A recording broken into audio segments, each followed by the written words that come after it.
my name is Ana Maria. I also go by 1301. That's my artist name.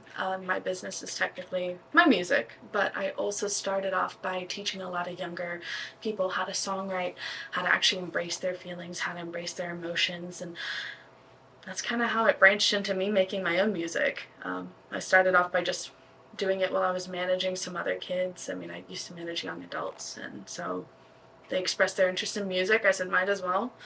And it kind of blossomed from there. It's really weird, but life puts you in a really interesting predicament. Yeah, But yeah. that's amazing. How did you get started with music? Is that something you've always delved into as a child? Oh yeah, so my mom she used to be a salsa singer back in Colombia. Oh my God. So she started all the way from there. So ever since we were young, I've always done like little things on the side. But what I realized is that I never had my own voice until now.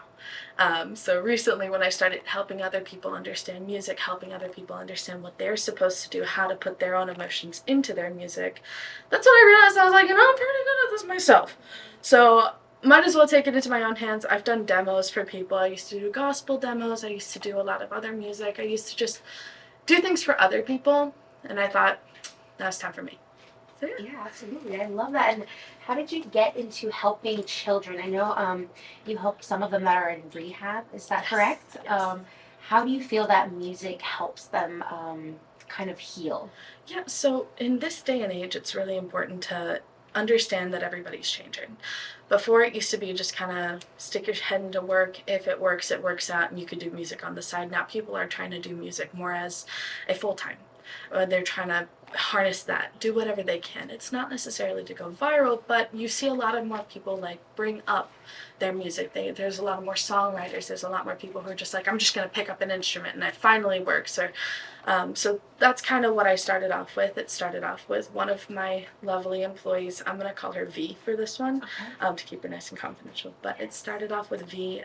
She was a person who I looked up to so much because she had a really rough childhood, had a lot of problems. Her story mimicked a lot of what happened with mine, especially at home. And she would always look at me, she'd be like, you're always singing, you're always doing this, you're always like, whatever. She goes, I really love this artist, I love your voice, I love this, I love everything about music, but I can't do it. I was like, why can't you? And she's just like, I don't think I have the words. It's like, you have the words. So we used to sit every time that we'd have a shift together, and it was a little short shifts because she was only like 17 at the time. So the little short shifts that we had together after school, she'd bring me her journal of what she was thinking. She'd be like, I don't know, and I feel like this Lana Del Rey song is really, really great. Love Lana, shout out Oh, Lana. she's beautiful. I love Lana. But she's like, I love this Lana Del Rey song, but there's something missing. And I was like, okay, let's try it this way. And this is the method I use with a lot of people. Find an artist that you like. You don't have to copy them. That's the biggest problem. But I started by copying. So copy them, take a little bit of their song, change a few words to make it more like you. And then I was like, okay, come back next week. She's just like, okay, I have this.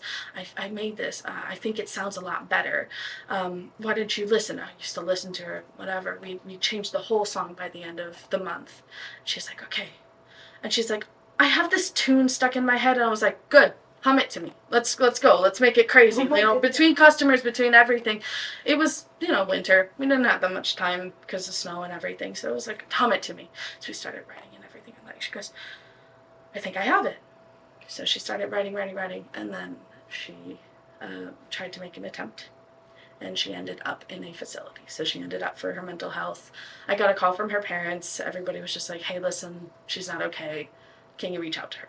So I was texting. I didn't realize the severity of it at the moment. Mm-hmm. But what had happened was, an attempt got pretty serious. But when she got out, I literally would text her every day. I was like, hey, listen, I know it's weird, but between her and I would like to say this, her parents knew me. So I also had her parents' number as well. But I was talking with her. I was like, I hope you're okay. These are some things that I think about. This is what helps me through. Let's try to make something out of it.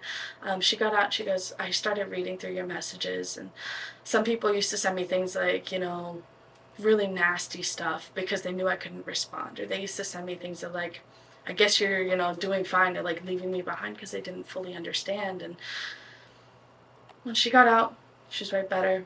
She invited me over to her home.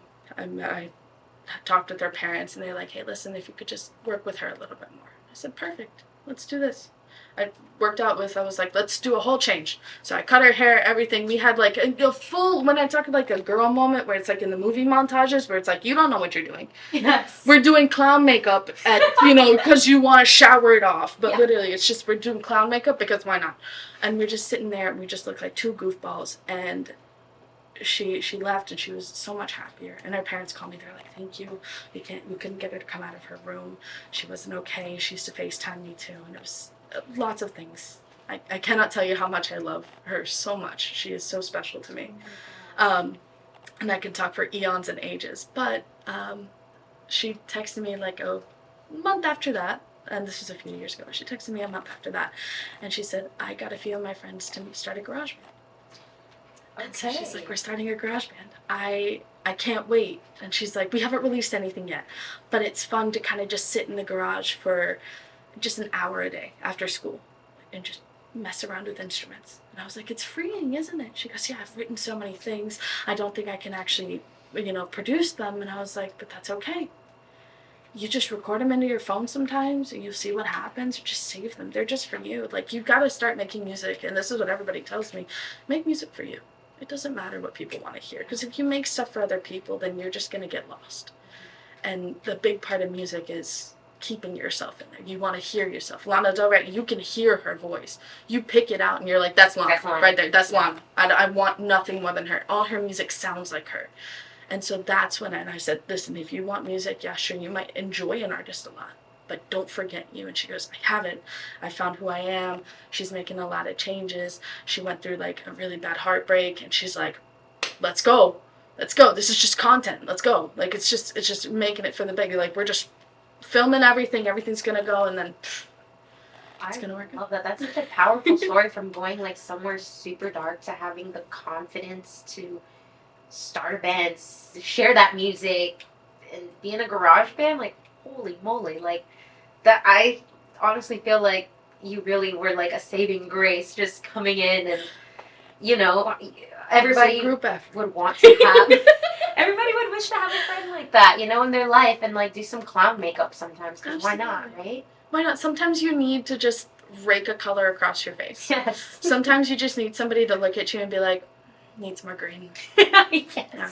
Needs something. You want to look a little full juggalette. Let's go. Yes, love it. Absolutely. And now tell me a little bit about your story, like growing up as a kid, everything, and how you got to this point.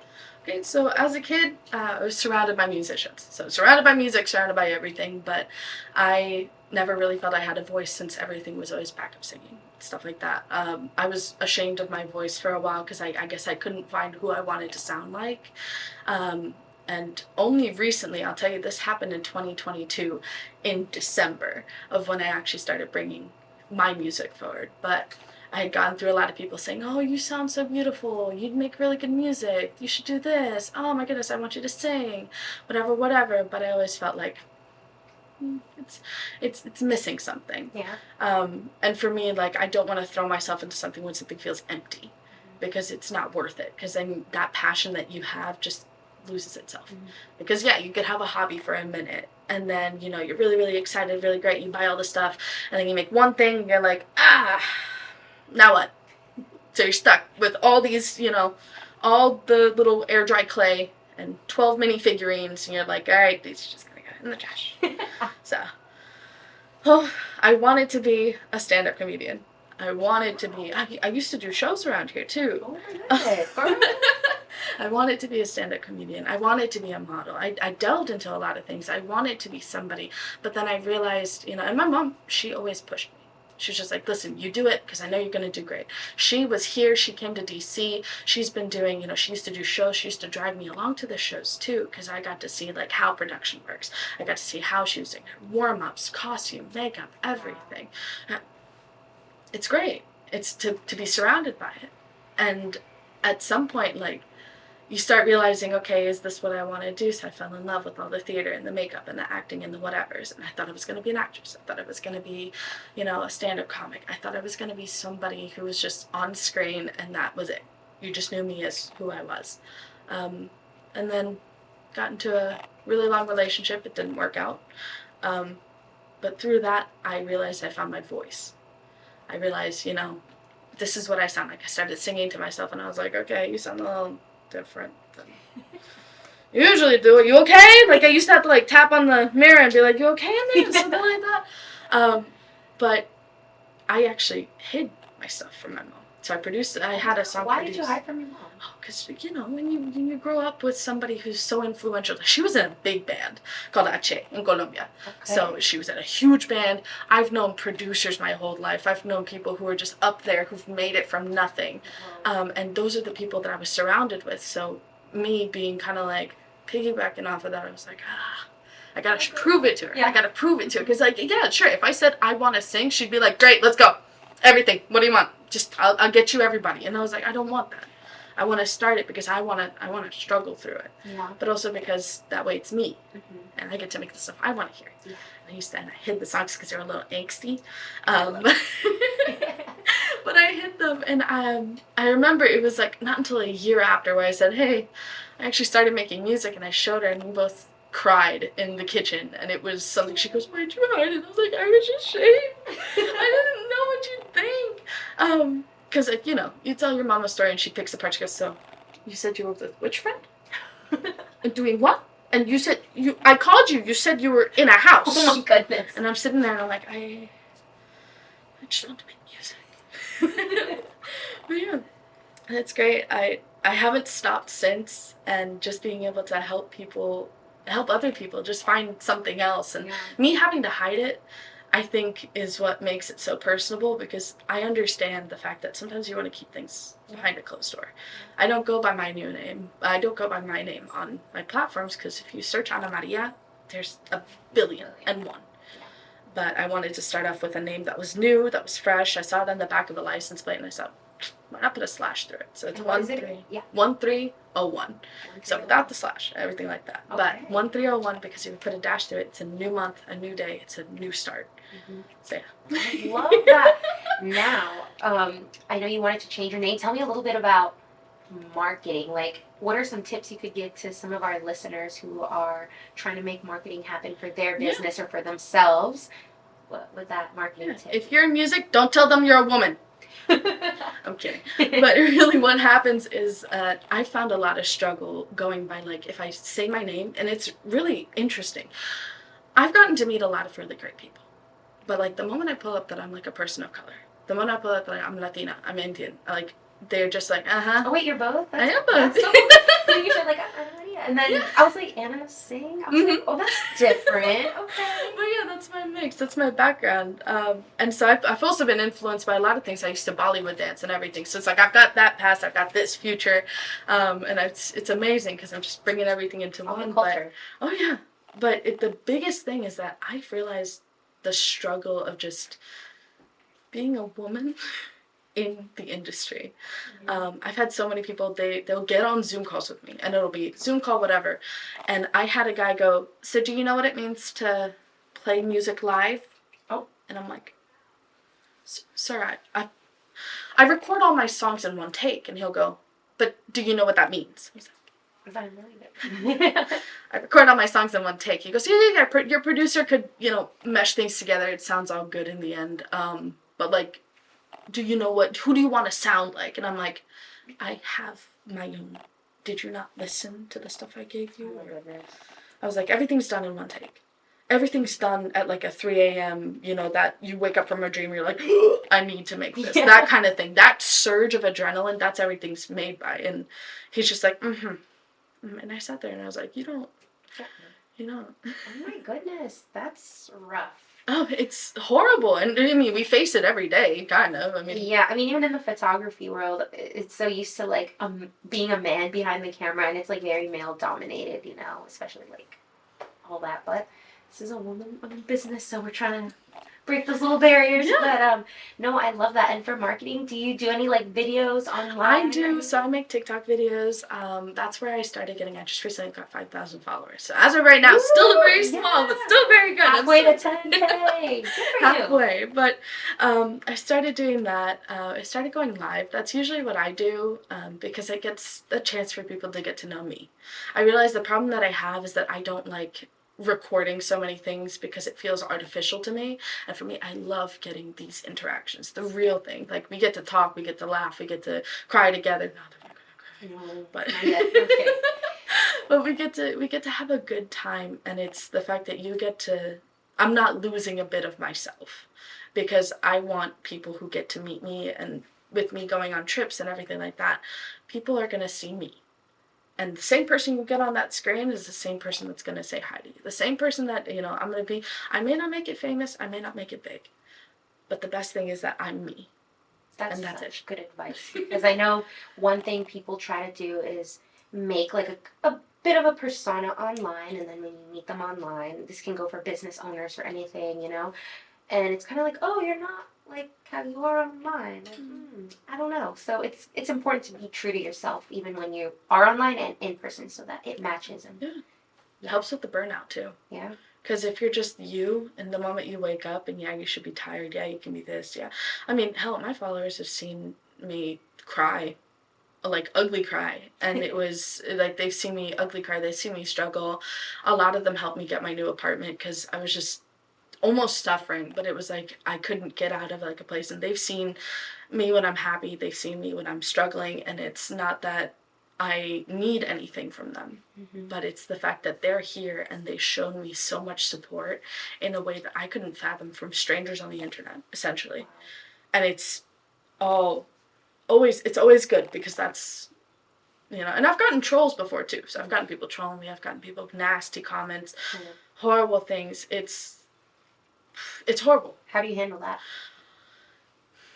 The best advice was to ignore it. But kind of when it's somebody's continuously popping up. I've gotten doxxed before too. What? So I had to like find... For listeners who don't know what doxing is, what is that? Is that when they like find your information and like leak it out? Yes. So doxing is when people find the information. They might find like my full government name. I remember the person who did that. They put my full name, my address, and they had started putting my phone number. And people on the chat kind of figured that this person was a troll, and that they were trying to rile something out of me. They started calling me like, absolutely horrific slurs. They started saying that, I was fat, ugly, everything. I can deal with those comments. It's fine. I can deal with the fat, ugly. But the moment that you start putting like my parents' names out there, you started putting like their locations, where they are, that's when I cut it. And it was the worst time. That's like the worst feeling I've ever had. But I only experienced it once, because then I learned. Knocking on wood for you. But I learned how to understand it. I have moderators who they filter through my comments. They know what I like. They know what I don't like. Yeah. They know who's been causing a ruckus and things like that. And it's horrible. That's insane. I'm sorry that you went through that. Oh, it's okay. Honestly, it's little steps to, if something keeps on getting in your way, that's how I know it's going to be great. Oh my goodness. Noted. Yeah, if don't give up. You can't. No, it's not even the give up. It's like, even when I have a horrible day, I believe energy all around us. Oh, yes. Right? We're connected to everything. And the biggest thing is, when you're having a really bad day, I always think somebody else needs a really good day. When I'm having a really good day, somebody else is having a really bad day. So you got to be really thankful for all your emotions, just because, okay, this might be a really, really bad day. I can't make it better. But what gives me joy is somebody else needed a good day. Mm-hmm. Somebody else needed to have that smile, something good happened to them. So that's what gets me through the days. Thanks for sharing that. That's a good tip. And now, just to wrap things up here, if you could leave one message for our listeners, what would that message be? It can be in regards to music, life, family, anything in your heart. Well, I'd love to say something about life, but I haven't even lived all that yet. That's something great. But a big thing for me is just be happy with who you are. It's hard. It's hard to get there. I'll tell you this. It's hard to look in the mirror, because at some points I can't look at myself in the mirror. But sometimes you just need to take a look at yourself, understand that, everything's your reality. Your perception is your reality. And whatever you want to perceive yourself as, you will make it happen. So if I keep on thinking to myself, I don't know if you watch anime. Some. My favorite quote is, from One Piece, Luffy. I'm going to be king of the pirates. And that's my motivational speech, because it doesn't matter what you're doing.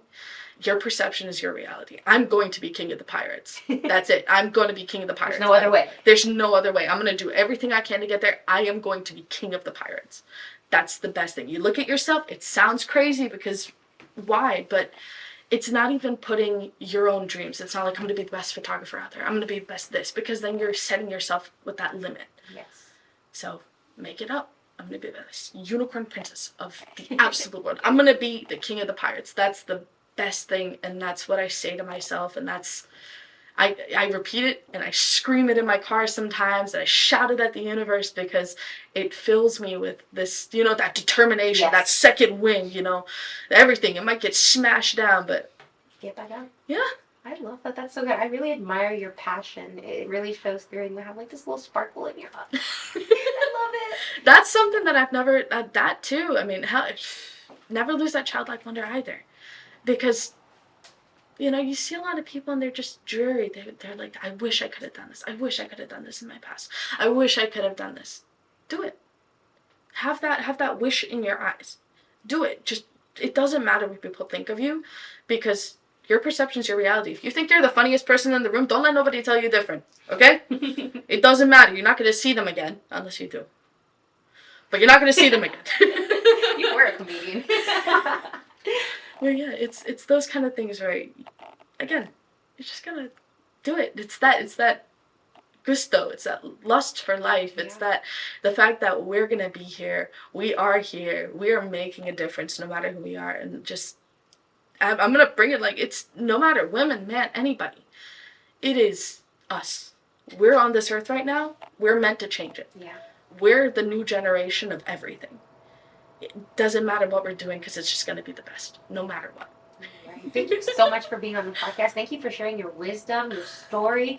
And just a last little question here. Where can people find you, and where can people get some help from you as well, who's going through it and would like to seek out some help? Absolutely. The best place to find me, can I come to the camera? Yeah. Best place to find me is usually going to be TikTok. This one too. Sorry, I have to do it. I love cameras and everything, but best place to find me is usually going to be TikTok or Instagram. I do respond to my Instagram DMs a little bit more, because I can have a little bit more of a personal conversation. But if you ever find me on live, it's kind of where you can reach out. I love to help people. That's what I was put on this earth to do. And, might as well spread a little bit more. You can find me at the official 1301, and that's on most of my platforms. And aside from that,